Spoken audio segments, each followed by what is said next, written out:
Did anybody call him out?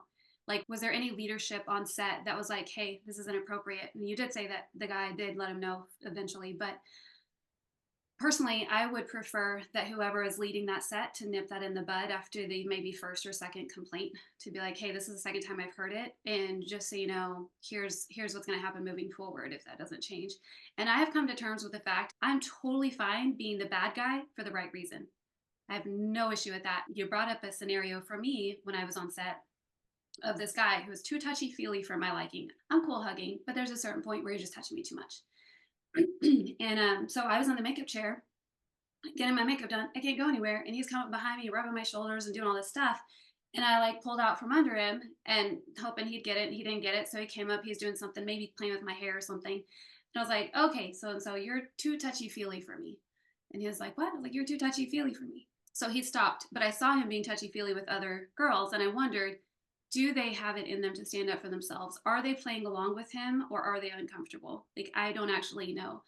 And I would hope that we all get to that place where we can feel okay just standing up for ourselves verbally. This is important to me because when I was a kid, I would be in these scenarios where like the thing that happened with you and the friend, things that were like so inappropriate and you know that they are.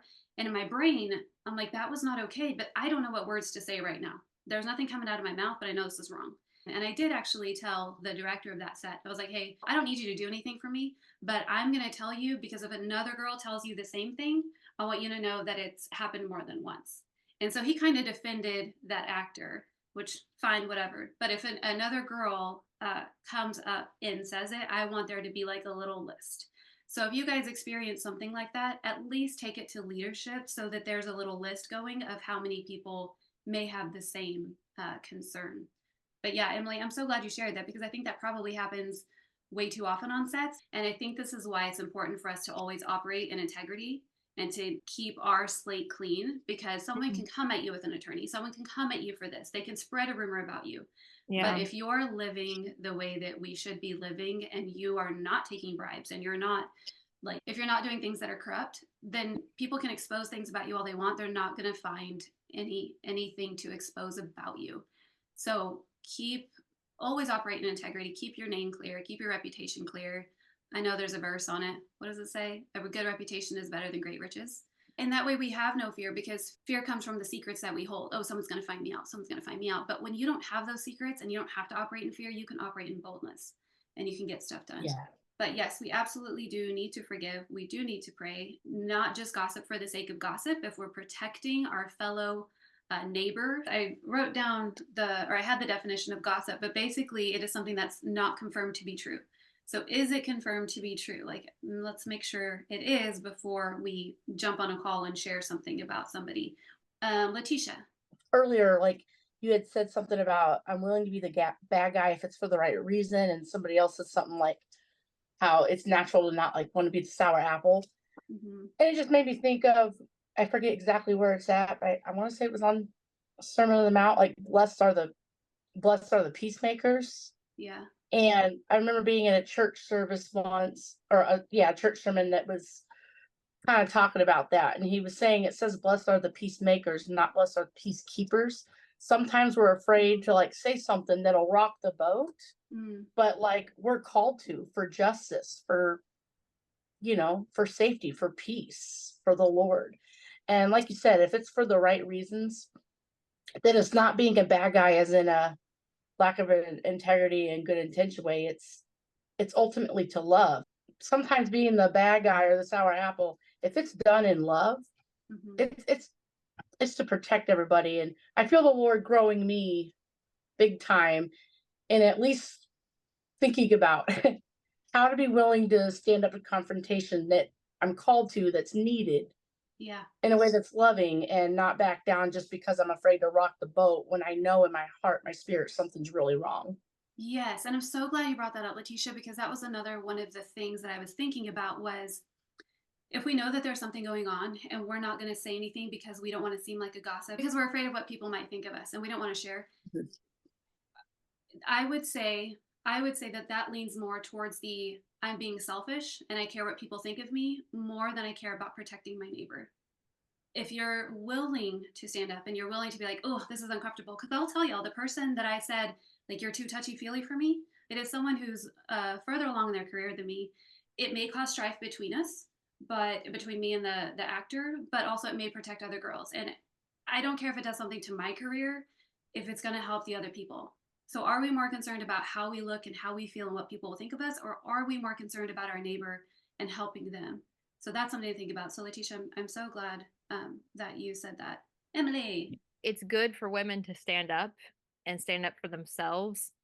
However, I've known all kinds of women, and I've known some very wicked women, I'm sorry to say. Here we have a really great sisterhood, and I love this so much. And it's sad when I see, you know, other women doing very destructive things to other people. Yeah, we also do. Like, we have a lot of great guys in our industry, so we wouldn't want their reputation to get tarnished because somebody else isn't getting what they want.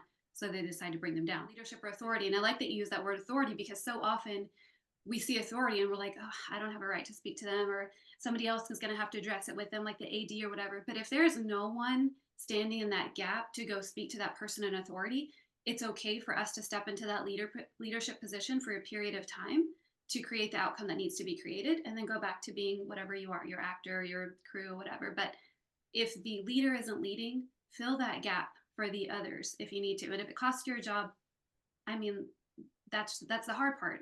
But are we okay with that? Half, you had something to share. Yeah, just real quick, just wanted to encourage you all, I think just us as women, to follow your intuition. You know, I do believe that, you know, God has put inside of us that gift, I think, especially as women. But we also have the Holy Spirit, you know. So for me, it's just, you know, listening to all of these stories and just reflecting back on my own experiences over the years. Again, just further encouragement to seek the Lord's face, to walk in tandem with the Lord, because He will guide us. And when something doesn't feel right, to listen to it, you know, to not make a move until you know, until God says go. It could be us. If we don't stay humbled, we don't operate under his grace, like it could be us. Galatians, and I pulled this up earlier, Galatians 2:21 says, I do not, this is Paul talking, I do not set aside the grace of God, for if righteousness could be gained through the law, Christ died for nothing. So again, if we're not staying humbled and under his grace, this could be us so easily. So it's so important that we continuously die to ourselves, continuously seek him, let him rule and reign our lives so that we don't become manipulated and our hearts get hardened. So I'm thinking a couple things. One thing about like striving for excellence in our work, so that our reputation, like in and out of like Christian film circles, has the integrity too, that we're not, I don't know, it just makes me want to do everything really well for Jesus's name, you know? And then being beware of spiritual manipulation, like Stephanie's talking about, because everything, the way that circumstances and you get roles and connections with people can feel very, and not that it's not God ordained, but people can definitely manipulate that emotional aspect of it. Yeah. And it made me think of this verse, and that's what I wanted to say, was as 1 Corinthians 16:13-14. Be on your guard, stand firm in the faith, be courageous, be strong, do everything in love. And I feel like that encapsulates this conversation today, like to be on our guard, you know, but to do everything in love. So anyway, that's what I wanted to share. That's a perfect ender. I'm glad you went last. I love this conversation, and I'm glad we got to have it, because I think when conversations are hard, they tend not to be had. Like, even in the church, like, some topics aren't addressed because it's a difficult topic, and it still needs to be addressed because it's still a thing. So I'm glad we got to talk about it. I'm glad I got to talk about it with ladies who have tact and have discernment and have a great heart. So y'all are amazing for that. I just want to say this was a very good call. I'm glad you had it, Venus. We're not condemning anyone, just it's okay to stand up for yourself and have discernment.